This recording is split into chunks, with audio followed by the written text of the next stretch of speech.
Heart, Working Together, Leadership, and Life Lessons from Alan Mulally. I'm Matt Stone. I'm a proud member of the Tasha 10 and CEO of Behavioral OS, the leadership team turnaround company. I'll be your co-host for this event. So next slide, Al, please. The Tasha 10 is a lifelong community of community builders with a global impact, working individually and collectively to model, catalyze, and support human-centered leadership to inspire global trust and build better businesses, institutions, and communities. Now, my co-host is fellow Tasha 10 member, Dr. Nazan Artun. Nazan specializes in career and leadership coaching for healthcare professionals. Nazan, say hello to everybody. Hi, everyone from Boston. Thank you so much for joining to our webinar. Make sure to stay till the end of the hour. And if you can, make sure to watch the recording later because there will be many wisdoms of nuggets shared. Back to you, Matt. Absolutely. Thank you, Nazan, for that reminder too. Definitely stick around. All right. And as we get started, I'd invite you to share a couple things in the chat. From where in the world are you joining? Give us a city or a country. And what are you excited about in 2024? Let's see what we get. Where are you dialing in from or logging in from? And what are you excited about? And as we see those come up, we'll acknowledge a couple of those as we go. Next slide, please, Al. So let's go over today. We'll dive deeper into the topic of leading from the heart, beginning with a conversation between Dr. Tasha Eurich and Alan Mulally. And then Tasha 10 member Bilal Sununu will share some reflections on how Alan's leadership philosophy has inspired his business success. And then we'll open up the Q&A. This will be interactive throughout, so please don't be shy to chat any responses or questions as we go. And I'm seeing right now Germany, Michigan, Toronto, Ontario, LA, Denver, Colorado, South Africa, seeing lots of good things here. Excited about new age leadership learning. Let's see where else. Mason, Ohio. Wow, we're getting just from all over the world. And oh gosh, Rick is excited to learn. Me too. Excited about traveling. Oh my goodness. So good stuff. I am excited about all those things too. And welcome to everyone from all around the world. We're so glad that you're here. Okay, so let's get started. We are honored to be joined by Alan Mulally, the man widely credited with saving Ford Motor Company and making it the #1 auto brand in the USA. Next slide, please. Now, prior to Ford, Alan spent 37 years at Boeing, where he developed the Working Together Leadership and Management System, a method for cultivating what Alan calls a culture of love by design that creates value for all stakeholders and the greater good. He's been recognized as one of the world's greatest CEOs, has been of service to many public and private institutions. Joining Alan in discussion is our very own Dr. Tasha Eurich, organizational psychologist, researcher, and New York Times bestselling author, and of course, the founder of the Tasha 10. Next slide. Tasha's recognized as the world's leading self-awareness coach and communication expert. Tasha's latest book, Insight, appears on Brené Brown's bookshelf, and Adam Grant calls it one of the 3 titles he recommends most often. And her TEDx talk, well, it's got over 9 million views and counting. Please welcome Dr. Tasha Eurich and Alan Mulally. Thank you so much, Matt. Really wonderful intro. It's so fabulous to see everyone who's joining us from all over the world. Jennifer, you said Alan Mulally is your favorite CEO. He is also my favorite CEO. So let's go to the first slide. We are here for such a special session. I want to read this to you because I think what we're talking about is so critically important and so rarely discussed. We're going to be talking about leading from the heart, working together leadership, and life lessons, leadership and life lessons from Alan Mulally. Next slide. So this conversation is going to be wide-ranging. We're going to talk, as Matt said, about building that collaborative culture of love by design, creating value for all stakeholders and the greater good. Next slide. And there's more about Alan than we could possibly share with you in 1 hour. So you can see this in the document that we sent out to everyone beforehand. You can read more about this at your leisure. But let's go to the next slide. So Alan and I really, and the whole Tasha 10 family that's joining on this call today, really spent a lot of time thinking about how we could bring you the most value around this topic. And I'm going to be asking Alan 3 questions, and he's going to do a deep dive into each of these areas. Right, Alan? Right. Perfect. So let's dive in.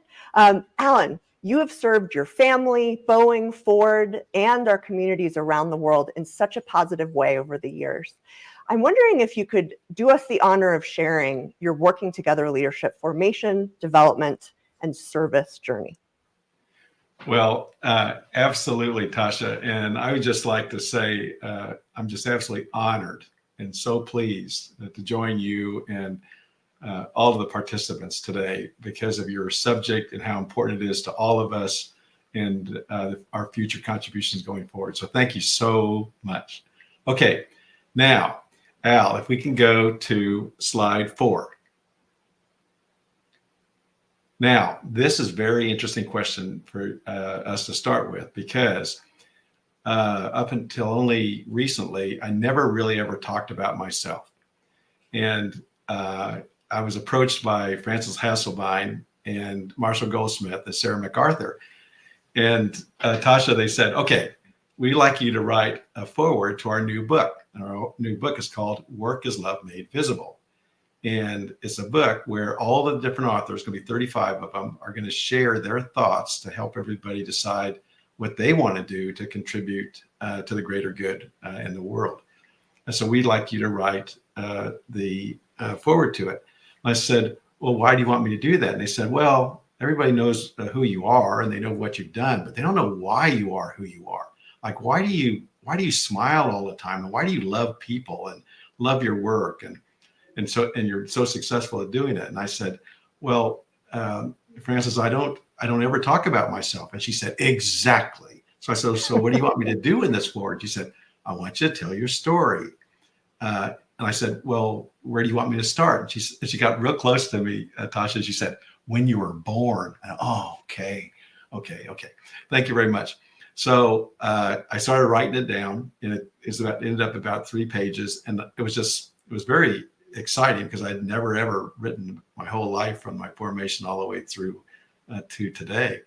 And so I have it. And so this is one of the references that's in the document that Tasha explained to you that you have. And so you have a chance to see this. I'll show you one slide that's a summary of it. Okay, if we can go to slide 9 now, Al. Okay, here's a summary. Over on the left-hand side are the things that I learned from my parents and also Dr. Turner. And from the day I was born, I kept remembering everything that they did. And we didn't have very many resources, but man, we had a lot of love in our family.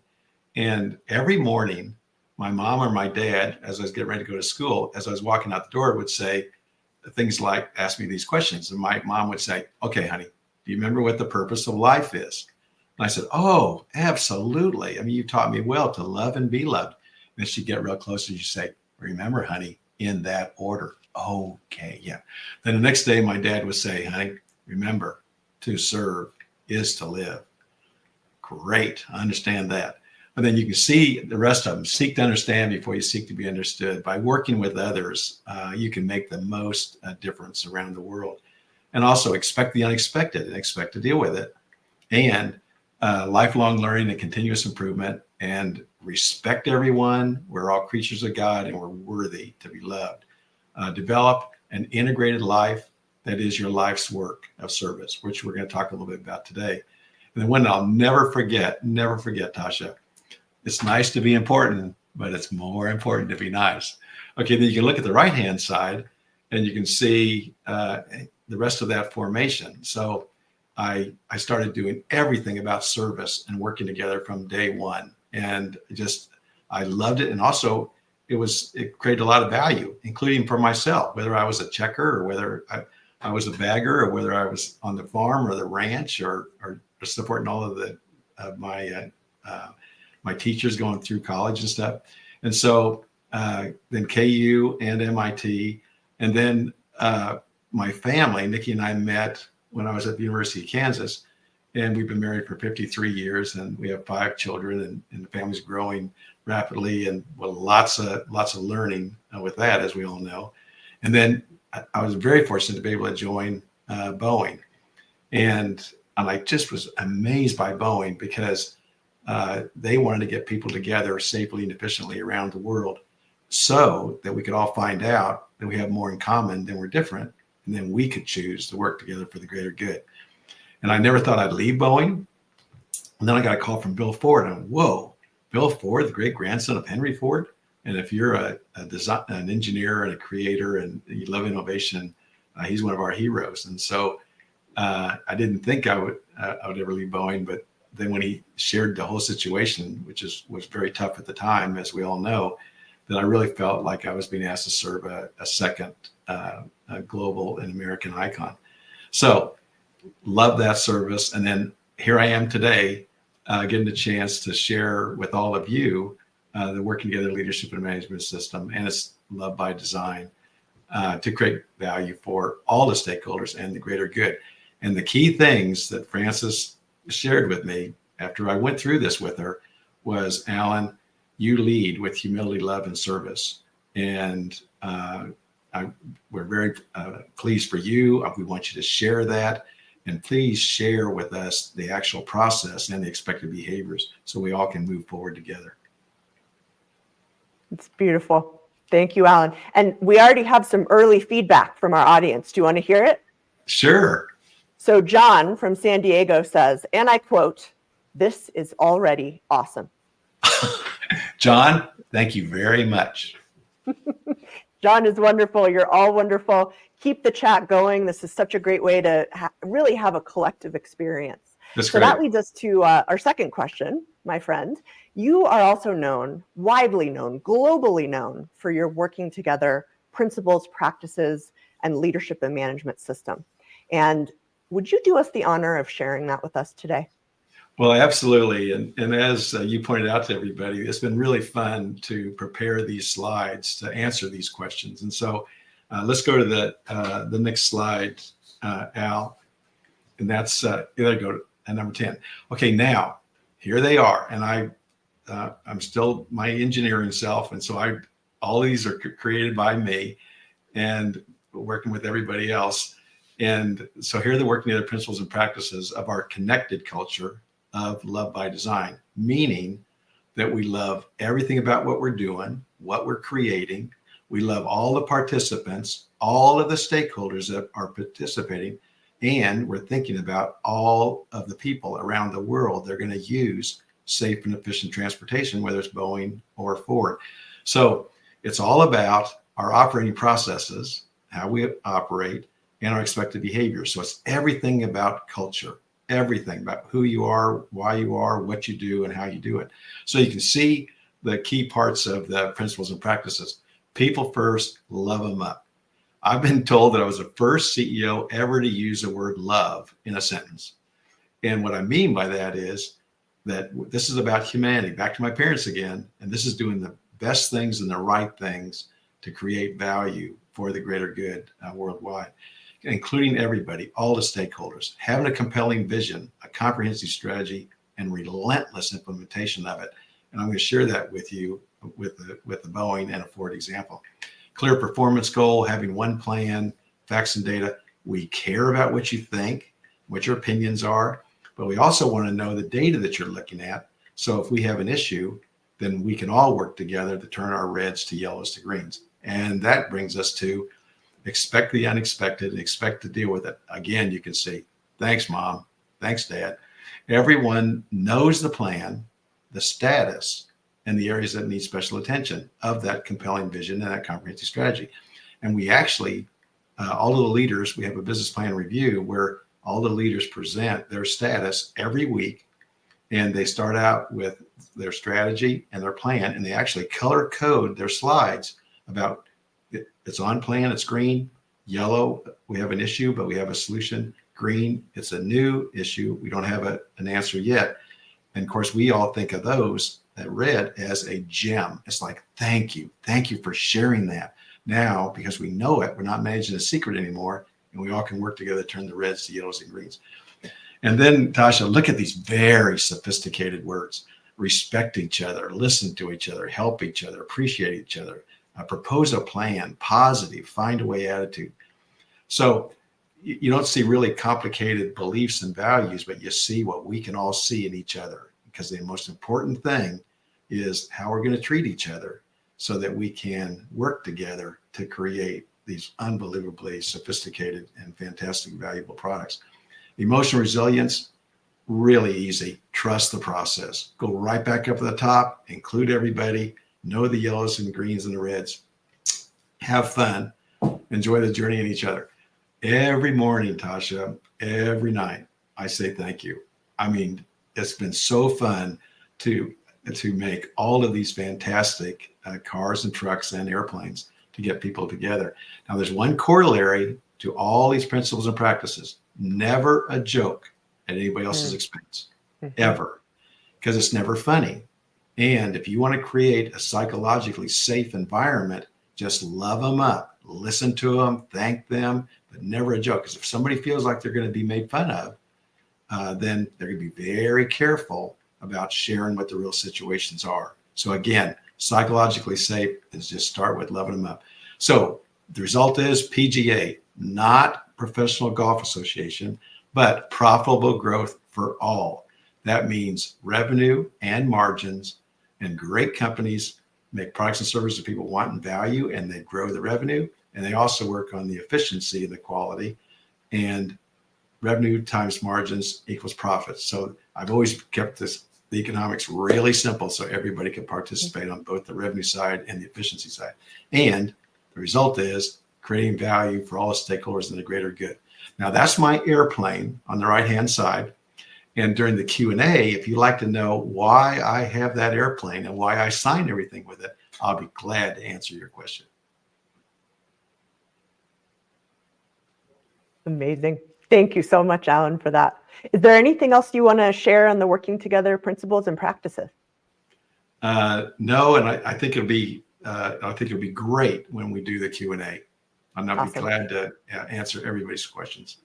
Yeah, the airplane story is really good. So when we get back to that, somebody in the audience I know can come through and make sure we remember to talk about that.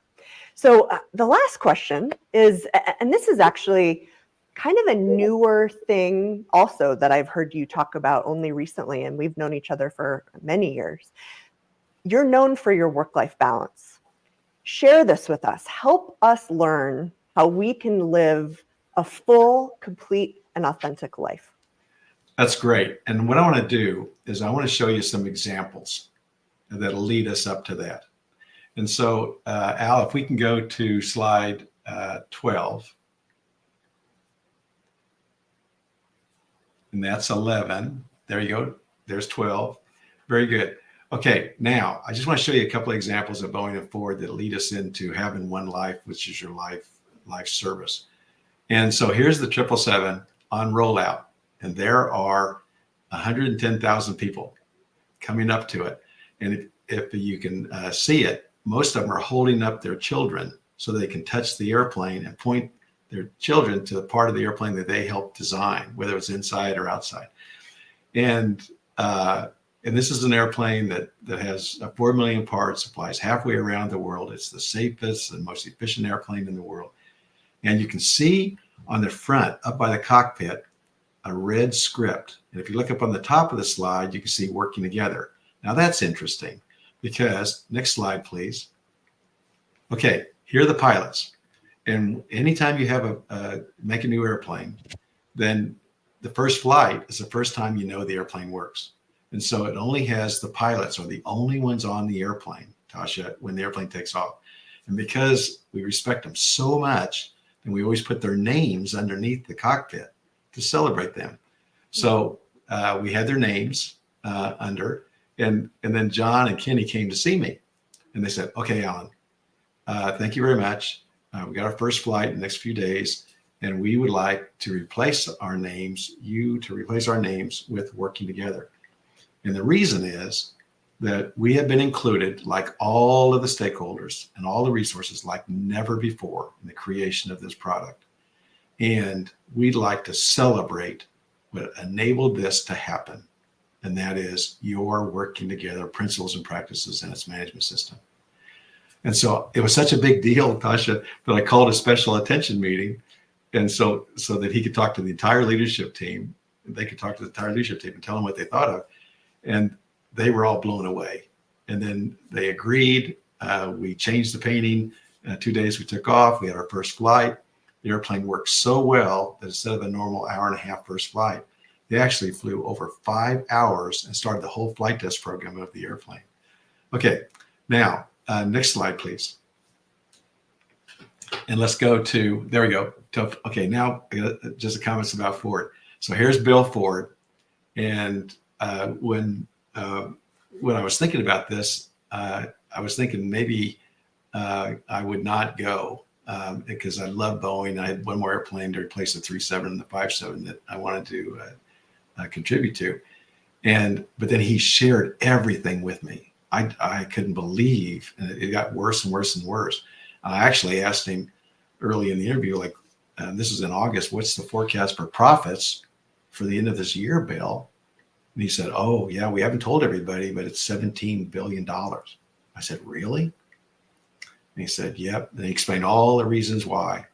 And we had purchased Aston Martin, Jaguar, Land Rover, Volvo, Mazda. Ford was 70% of the business. We had stopped working on their quality and fuel efficiency and safety and systems engineering and the pricing.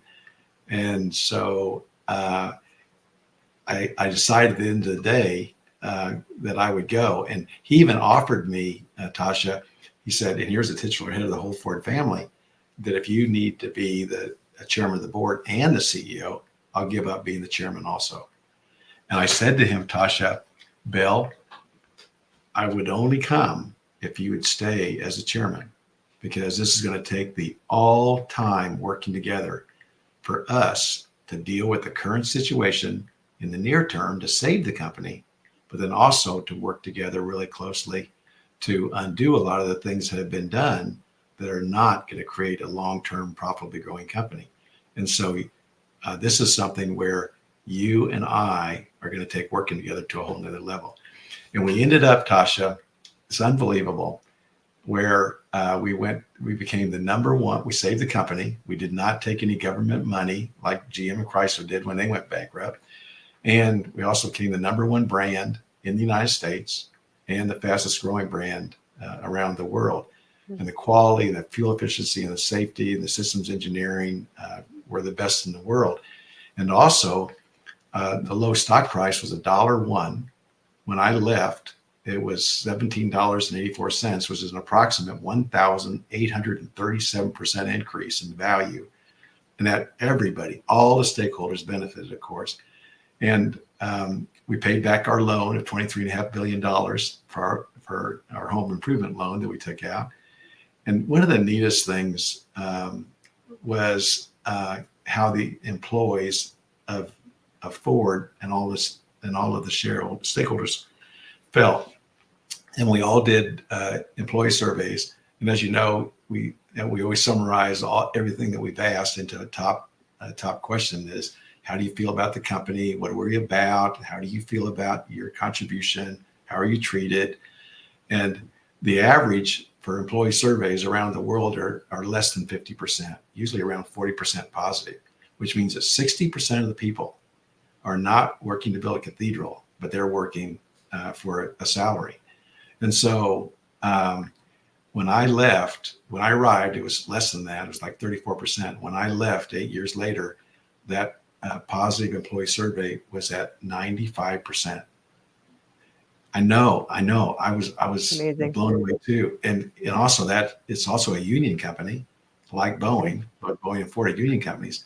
And all of their data said the same thing, because they felt like they were absolutely being connected. They were part of the plan. They were contributing, and they were feeling that satisfaction, a meaningful accomplishment. Okay, now that leads very clearly into your question about who you are as a person, and I think not just me, but how all the participants felt by going through this. Okay, so if we go to the next slide, Al.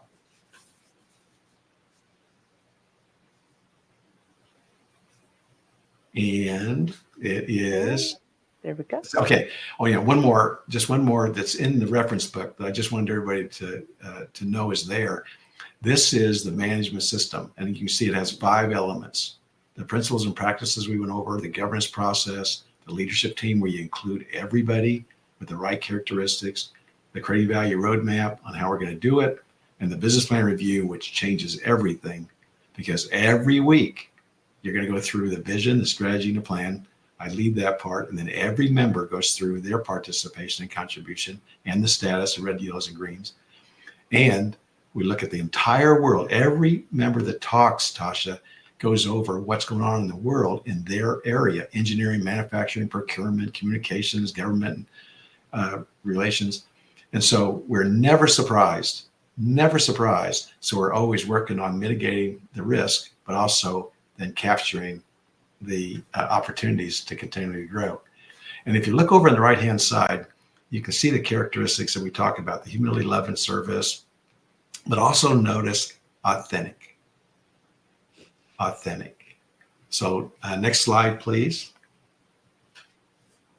Okay, now one thing, Tasha, and all of you, that I love about authentic is it's probably the clearest definition in the dictionary of any word. Because when you look up a word in the dictionary, there's multiple definitions of it, and you're all wondering what does that mean when somebody used it? So authentic is really clear, and authentic is the alignment of your beliefs, your values, and your behaviors. Oh, really? Now, I can't see your beliefs, I can't see your values, but I can see your behaviors, which is why, Tasha, we were so clear about the behaviors. And so that alignment then covers everything about who you are, but also what you do. So the person that really taught us about that was Frances Hasselbein. And who you are, she would say all the time, who you are as a person will have more to do with your success and contributions in your life and how you do it. And so this alignment where you're committing to lifelong learning and continuous improvement, and the qualities that go with being aligned. So next slide, please. And this is 19. Okay, now, what happened in working together for everybody? And I realized this gradually, but every day someone else contacts me and tells me they have moved from where they were when they joined one of our programs, or Boeing or Ford, and they had their different values, they had their different beliefs. A lot of people have been through a lot of really tough situations, and then they walked in and they had to make a commitment to these principles and practices and these behaviors. And what happened to them is, one, they were very successful in what they were doing, but also then they moved very quickly from I to we and me to service. So now you think about that humility, love, and service again. They became authentic, meaning that they were aligned now. And so they applied the same authentic self now to every element of their life. So look at all these different elements. And a good exercise I'd recommend to everyone is make this drawing yourself. And you can have one thing in here, you can have 5 things in here, you can have 100 things in here, all the different aspects of your life. And then do a little business plan review on them, on how's that going. Maybe even ask the people that you're interfacing with, like your kids, your family, your significant other, your colleagues at work, etc. And then how's that going? And then now that you are going to operate the same way authentically in every aspect of your life, that is your work now, not just what you're doing at your occupation. You notice I didn't put work in the middle of there. I put occupation. That's just one part of your life. And the way you ask the question is so cool, Tasha, because you see this all the time. So work-life balance, how are you doing? Well, to me, I always thought, I think my work's part of my life. I mean, I don't think that's a different life. It's my life. And so what we're talking about is having one life now that is your life's work. And remember, this is one of the things my parents taught me: have an integrated life of your services. And so my life's work are all of the services that I am supporting with humility and love for every aspect of my life. Oh, and by the way, that's your love for every aspect of your life. So now your love is made visible to everyone in your life, no matter what part of your life is. So what got me was that almost every person that has participated in this connected culture of love by design to create value for all the stakeholders and the greater good, once they participate in that, and they move to this wonderful this wonderful integrated one life and life's work of authenticity, and they're so pleased and happy for it. So again, it's just fun to share with all of you is that focusing on humans, beings, and pulling together on a compelling vision, a comprehensive strategy, and relentless implementation, and you get a lot of things that you're going to really treasure, and everybody that's in your life is going to treasure also. So that's a great question. I'm glad we decided to answer that, Tasha, because you are committed to that also. And so it was really fun to share my thoughts about it. Oh, Alan, thank you so much. There is so much beautiful and profound thinking in everything that you just shared. And, again, in the time that I've known you, I feel like this slide is something that the business world needs more than it knows it needs. And we need as humans even more. So thank you for sharing this with us. And everybody's been asking excellent questions. Alan, by the way, I'll make sure that we get you everybody's comments so you can read them afterwards and see all the love that's coming towards you. And I know Nazan is collecting all of the excellent questions that you guys are asking. So thank you for making this so interactive and sharing your wisdom and your questions. But now, okay, wait, one thing. Oh, one more. Yes, you get the last word, my friend. Yeah, one last thing. Al, if we can go to slide 21. Now, Tasha mentioned this in her opening. Oh, we have 3 pages of these references that we identified for you, and there's tons of them out there, so that you have some additional information that you read a few of these, and you'll start really getting the working together leadership and management system. So I wish you the very best on your journey of humility, love, and service going forward. Thank you very much. Thank you, Alan.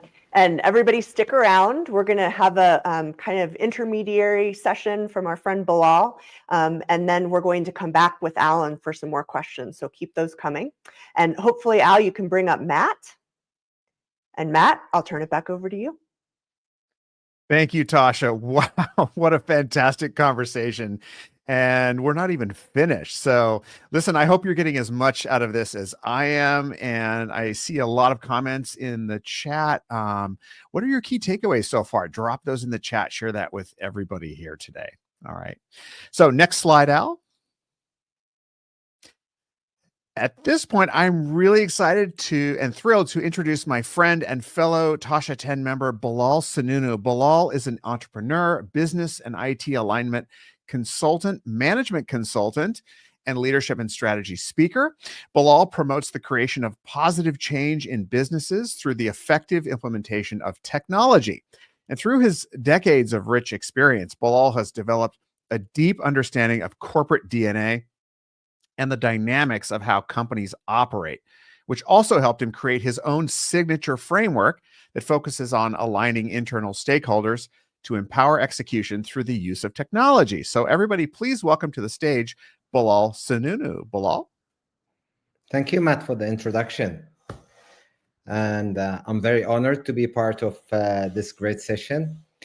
So throughout my careers, I had the opportunity to deal and talk with multiple business leaders, executives, and business owners in different kind of companies and industries. And it's like everybody is complaining and feel that their organizations are actually squeezed. Okay, in between a lot of disruptors, regulators, that their internal operations has to align with them for them to keep operating and keep thriving. So while thinking about that and moving to the next slide, I actually came across Tasha's book Insight back in 2020. Okay, and that triggered a thought of, if an insight, if a self-aware leader can excel, how can we create a self-aware organization? Organizations are by design are rough and dry with lots of processes, bureaucracies, etc. So how can we actually minimize the effect of that dryness and create an agile organization that can handle those challenges with the help of its own people who are like really the most valuable assets? Okay, so during that search, and moving to the next slide, I was lucky to actually get to know a very close friend, David Gallimore. We connected through the internet, and we started kind of a conversation here and there. And he was very, very generous in sharing with me the great work of Alan. So he actually introduced me to the Working Together Leadership and Management System, and intrigued me to actually read the American Icon book. And that was like kind of the trigger of a lot of thoughts on leveraging my previous experience with many, many organizations. So by analyzing the way Alan has done it through by reading the American Icon and other articles on that, moving to the next slide. Okay. The way I see Alan's created success, if I can summarize it in 4 points, it was really intentionally designing an internal culture of accountability within the organizations at all levels, and by engineering a framework to drive the accountable and aligned execution of strategies and initiatives. Okay. Now, during that process, and to ensure that everyone is aligned within all levels of organizations, Alan mentioned multiple examples where he intentionally deployed a unified language across all the corporate to ensure that to ensure that everybody is on the same page. And those were all around the building blocks of any organization and any brand, which is basically the vision, mission, values, and culture. Okay. Now, Alan also ensured that through the framework that he created, which is the Working Together Learning and Management System, that the execution is actually not led by him. It is led by the leaders within the organization at all levels to ensure that everyone is aligned and everyone is accountable. Okay. So moving to the next slide. Okay. A very thoughtful proverb that I read in Tasha's book, which is basically, how do we stimulate leaders within organizations to look at change that is happening around them as an opportunity to keep thriving as organizations. And that's where, moving to the next slide, that's where the concept of the insightful organization came into the light. Okay. So moving forward to the next slide, David Gallimore and myself, I was actually coached by David over a period of time, okay, where basically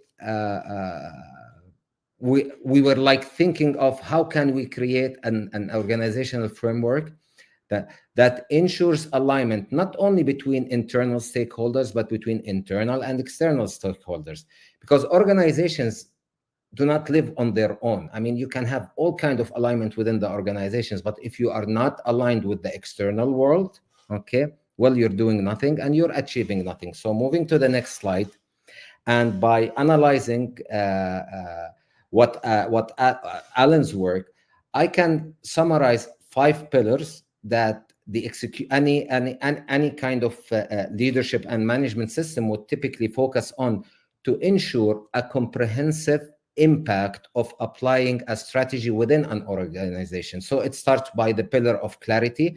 So everybody has to sing from the same page, followed by the leadership who will carry the torch for people to follow with clarity. But then people are people, human beings are human beings. They need enablers. They need something to stimulate their efforts to see things happening. And that's where the pillar of enabler that I'll be talking about shortly becomes a very important pillar. And finally, it's all about execution, execution, execution across the 4 pillars.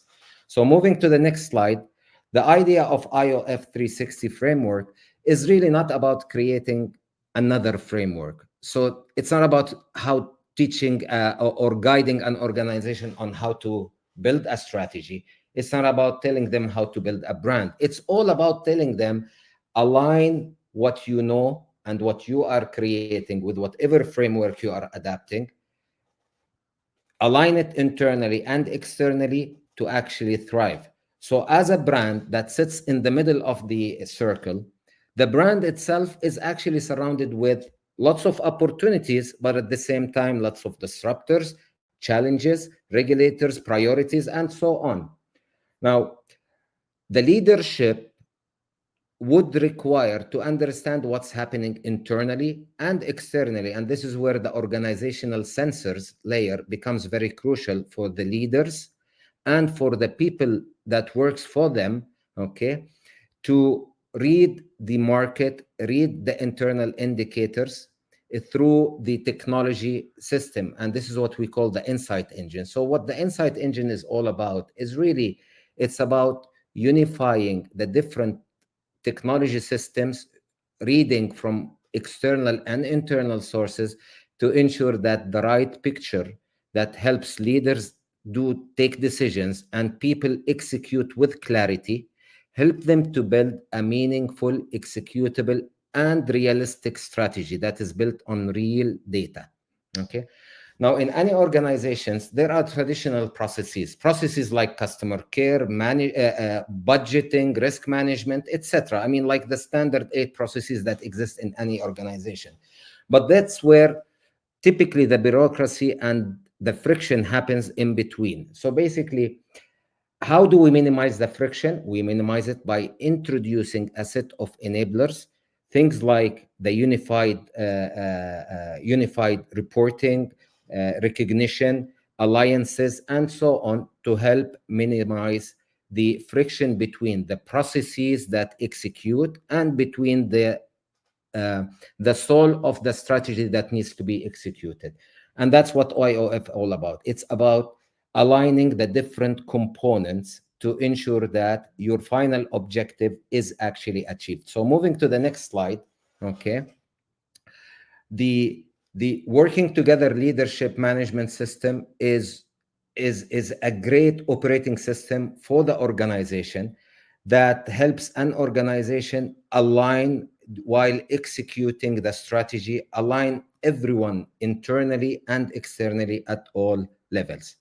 So with this, thank you for the opportunity, and back to Matt.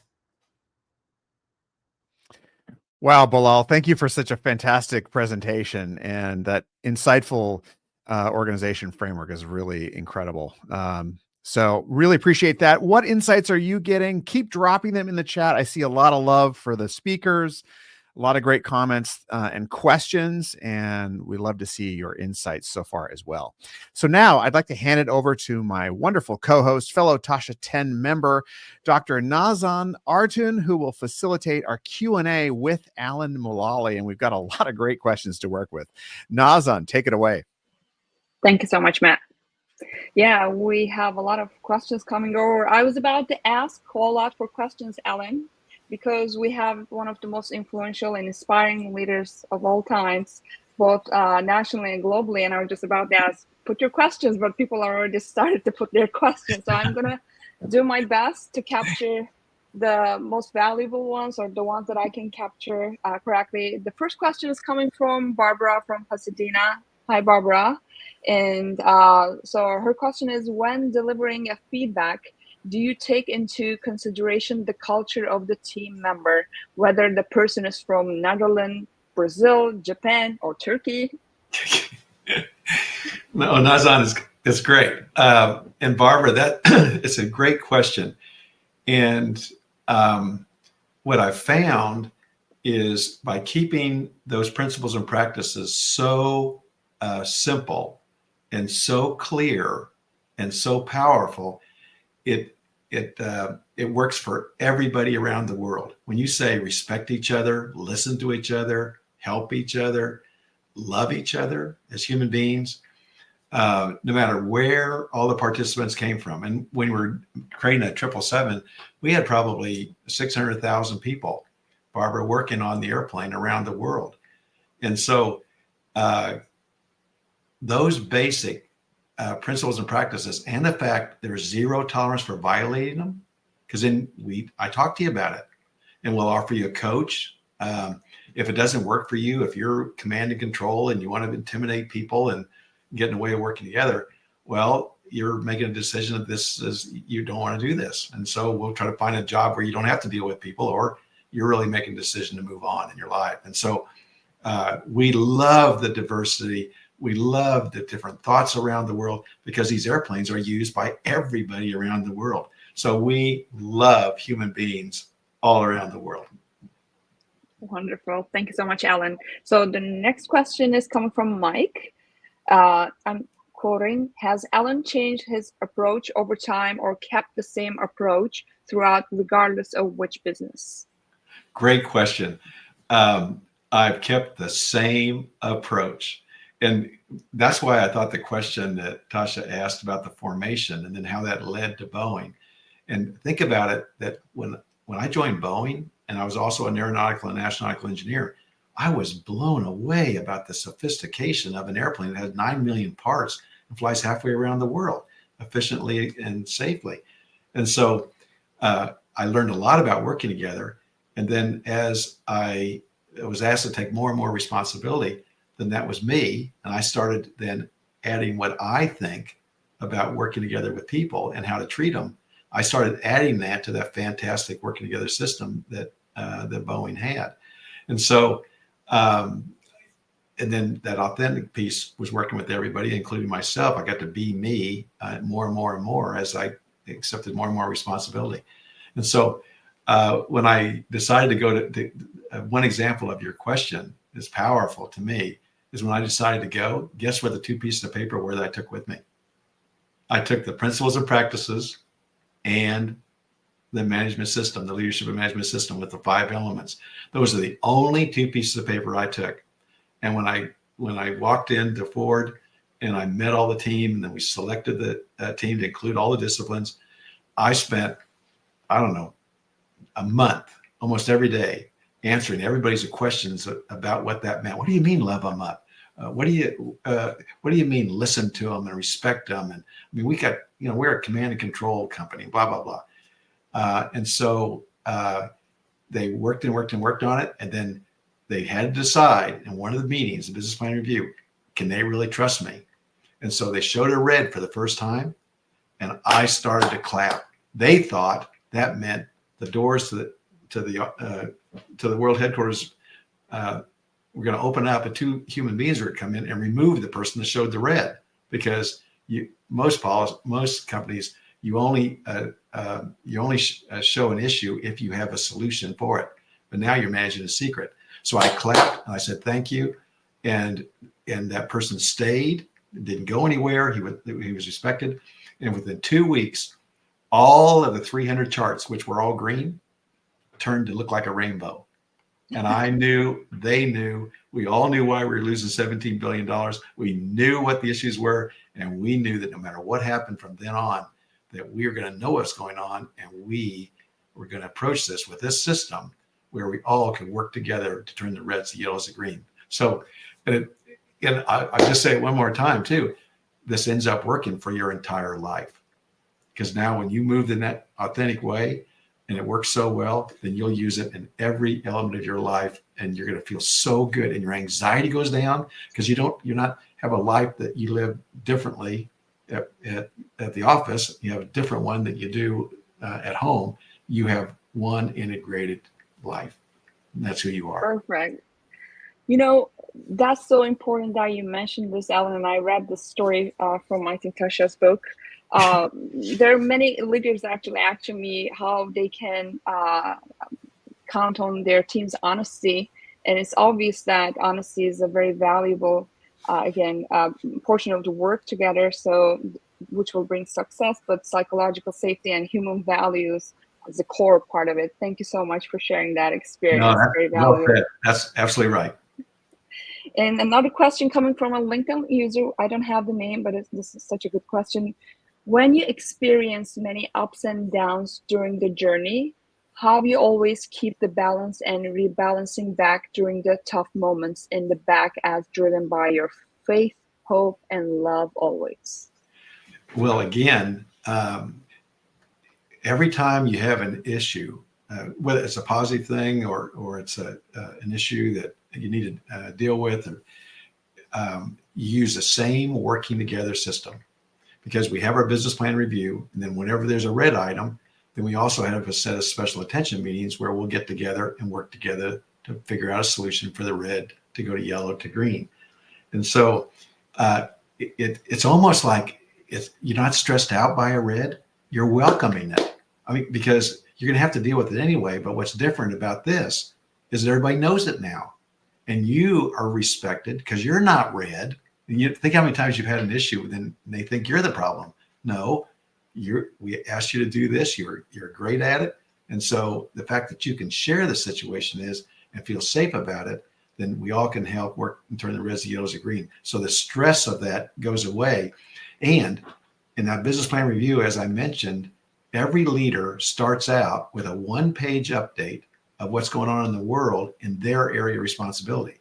So Nazan, we were never surprised. And that's the thing that scares you the most, is like when something happens to you. And so in 5 years, 4 million parts, we went from nothing to a defined airplane with a production system that delivered and did everything we said it would do.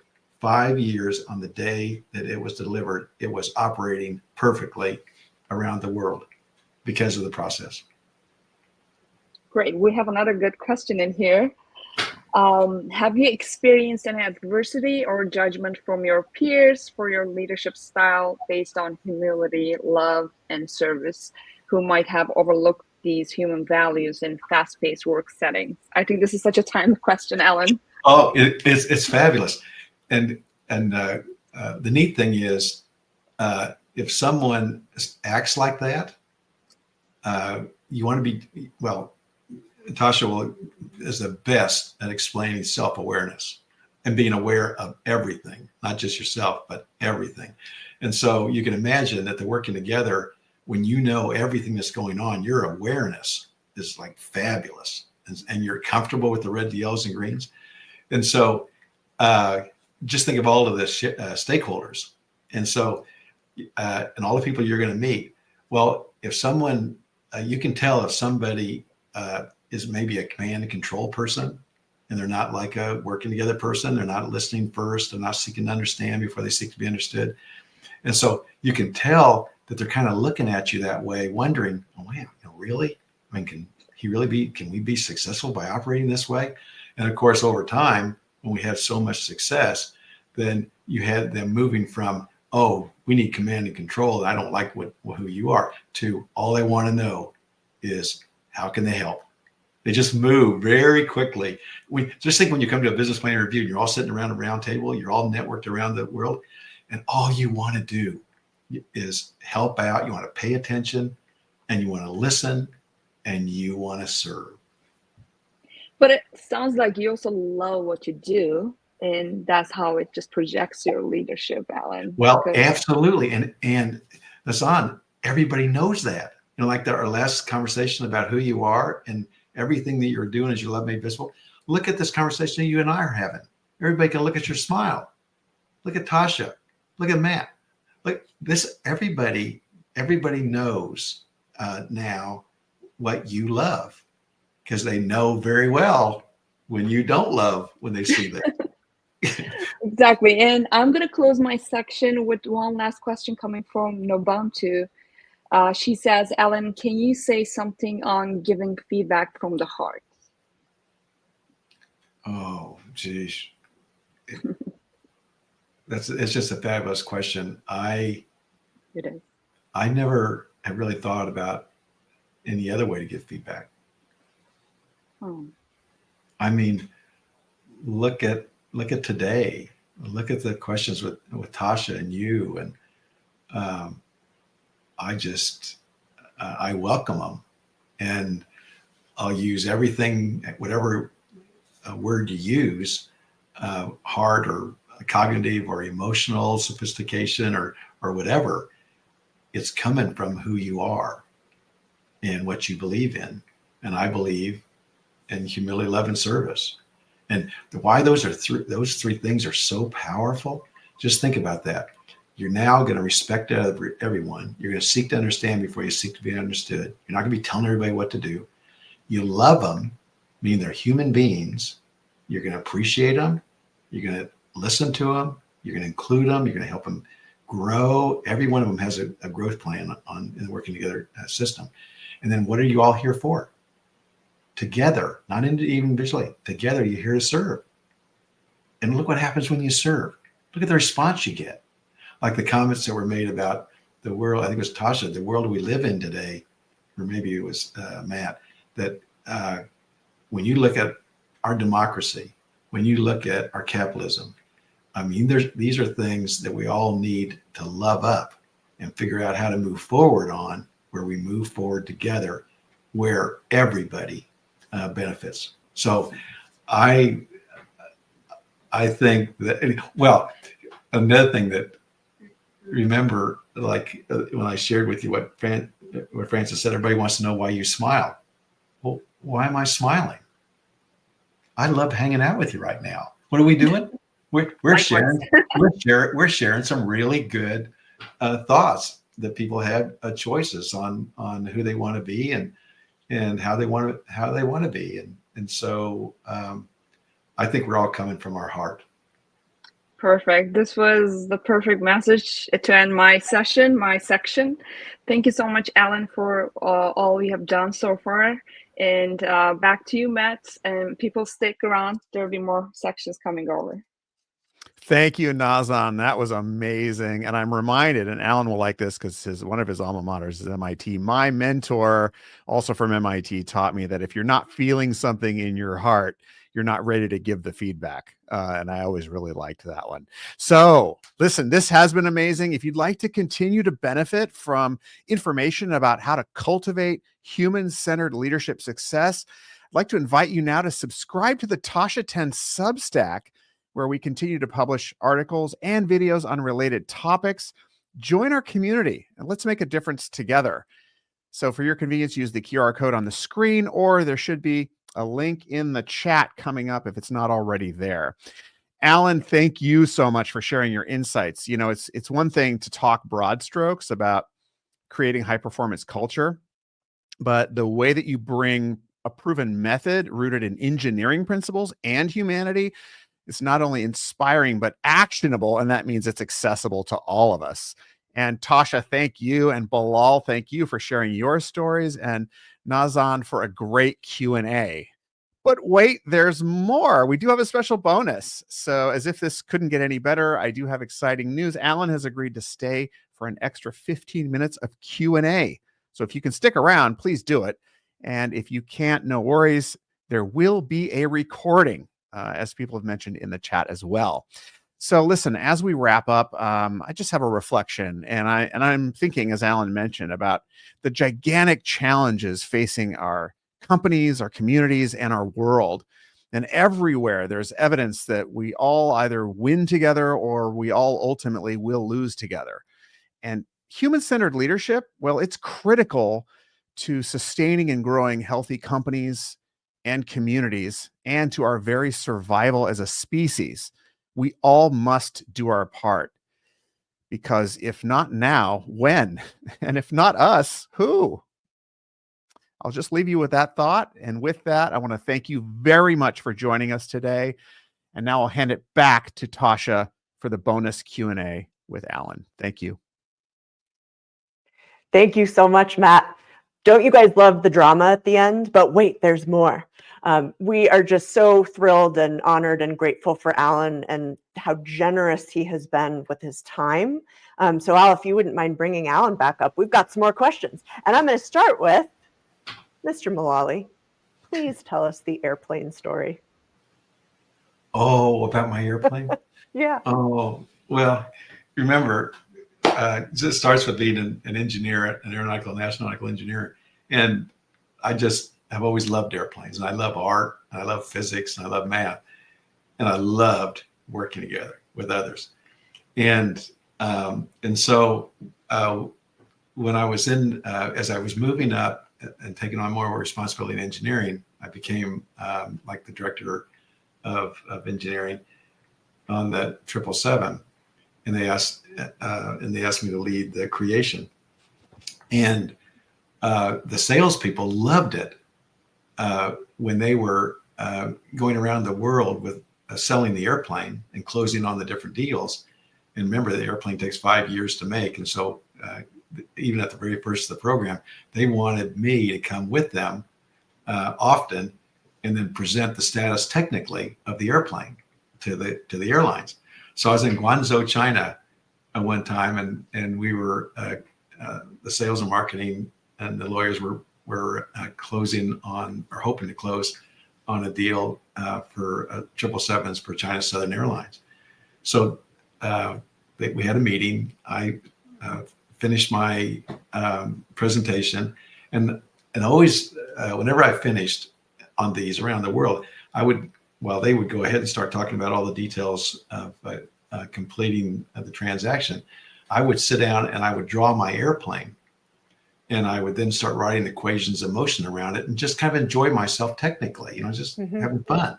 Yeah. And while they finished this, and so I sat down and I drew my airplane, and then the chairman of the board of China Southern was sitting on the other side of the table, and he stopped the meeting and he said, "Miss Mulally, that looks like who you are.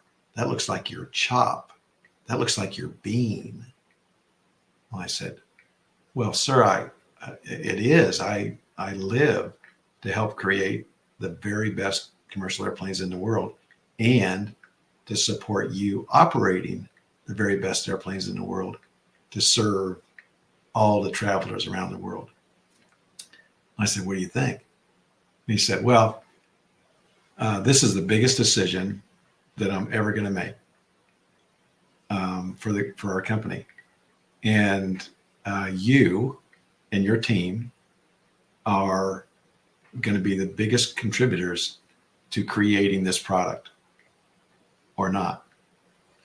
And so I believe in you and your team, and the fact you're including everybody around the world, and us too, that I would like you to sign the contract, multi-billion-dollar contract, with your dynamite airplane and Alan." And so I turned around to the lawyers and the contracts people, Tasha, and I said, "So what do y'all think about this?" And they said, "Miss Mulally, you can't sign a multi-billion-dollar contract with a doodle of an airplane." So I turned around to the chairman again. I said, "So what do you think now?" And he said, "I'm only going to sign this contract if you sign your Alan with the airplane, with your airplane." So I turned around to the contracts and the lawyers again. And I said, "What do you think now?" And they said, "Miss Mulally, we really love your airplane." And from then on, Tasha, everything I signed, I would sign it with the airplane. And then I go to Ford, and they're all researching me, because I was the first CEO of an automobile company worldwide that did not grow up in the automobile company. So I came from the outside. So they were searching about who I was and what I do and how I do it. And they saw the airplanes. And they said, "Okay, we'd like to make a drawing of a car or truck for you since you're here at Ford." I said, "Okay." And so they would bring them in, and they were complicated. they draw F-150s, with the How do I draw that? Yeah. Yeah, the most sophisticated truck in the world, a car in the world, vehicle in the world. And so I finally said, I can do my airplane in 2 nanoseconds.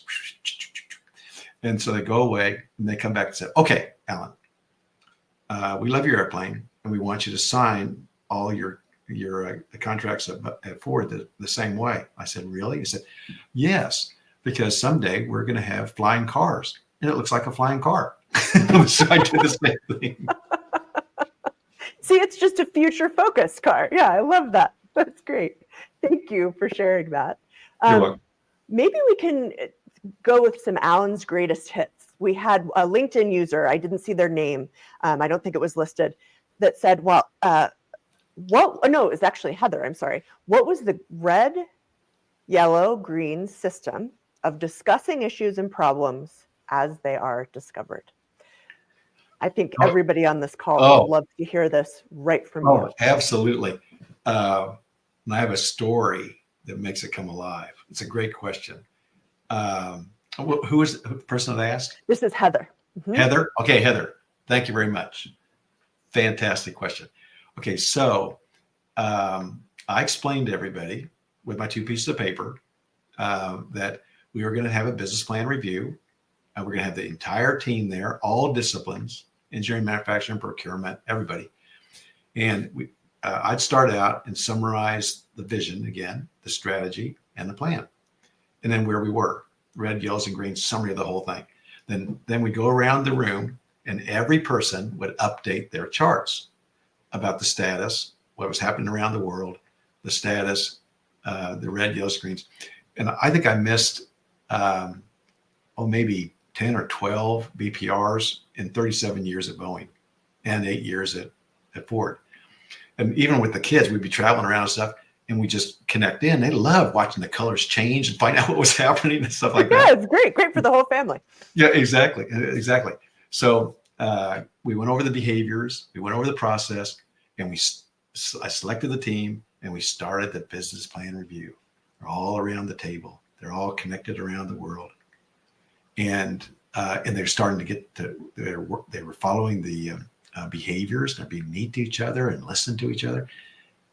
But all of their slides were green. And I finally had the finance people share with them that our forecast was we were going to lose $17 billion. So next week, they're all green still. So I stopped the meeting and said, so, now everything, we're going to lose $17 billion. Is there anything in your area of responsibility that's just not going well? Just any little thing?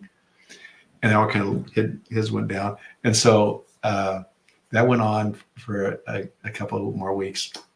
And then the leader of North America had an issue with the production in Oakville, Canada, and with the liftgate. And so they stopped production because we were only going to deliver perfect vehicles.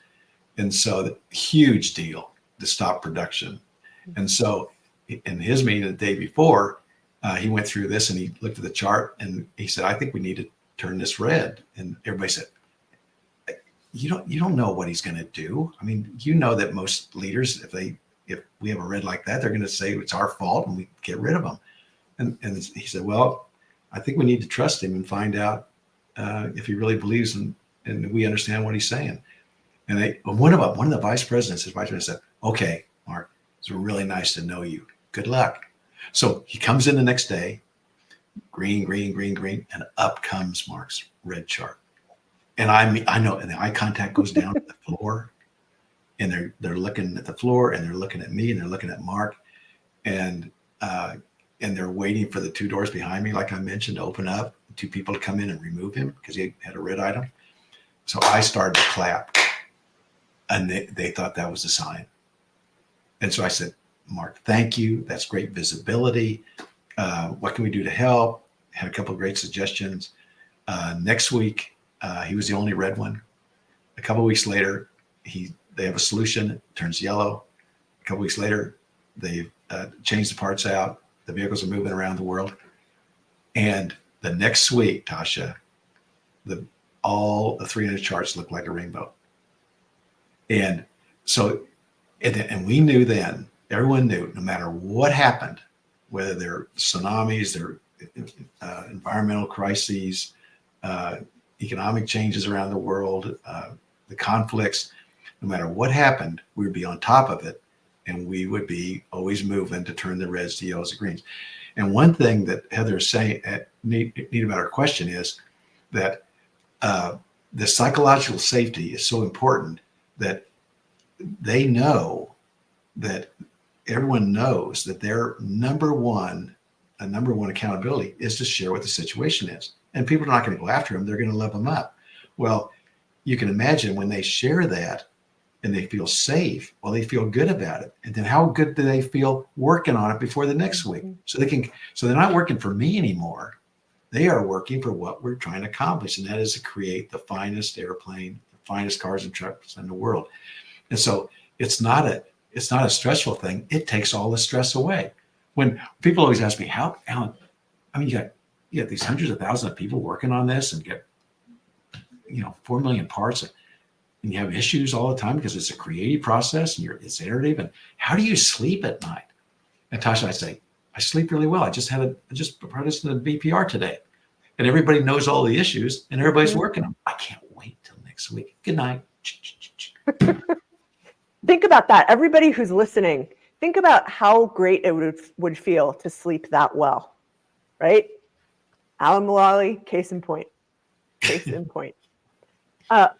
This is a question just to follow on what you're saying. I heard a rumor that perhaps you have taken the BPR model outside of the business world and into your family.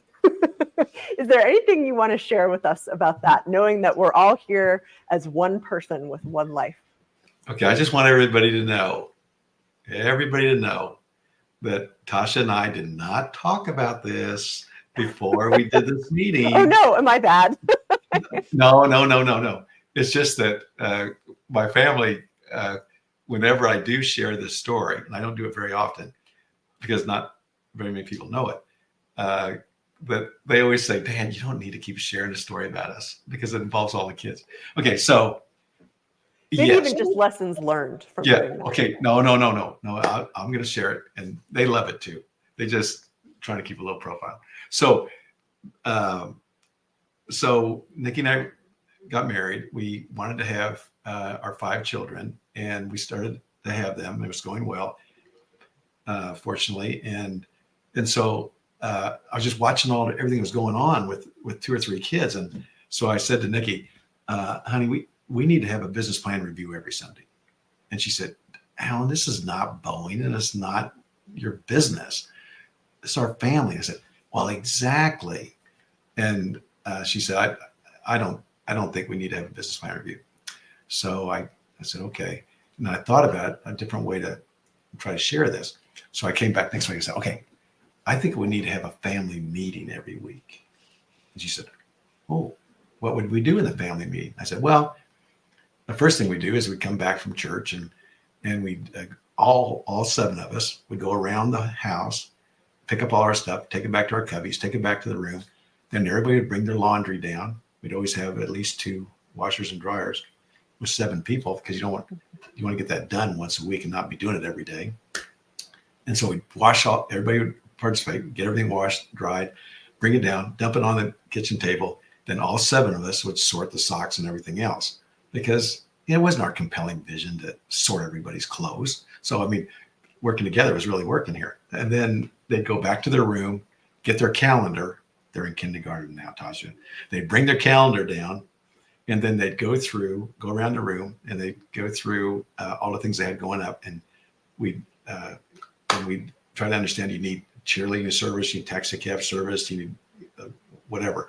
And then we'd all write things down where we could help each other. I'd go into the office and give it to my assistant, and she'd write it down into my calendar. And I'd be disappearing in the middle of the day for an hour or something. Everybody knew I'd be back. They knew where I was. And then the next thing is that we would then stop and go through assessment like the BPR. How's it going? All these commitments we made and stuff, is it all going well? Is there anything we need to improve? I'll give you one example about how powerful this is. So Molly was taking dance classes, and she had a recital.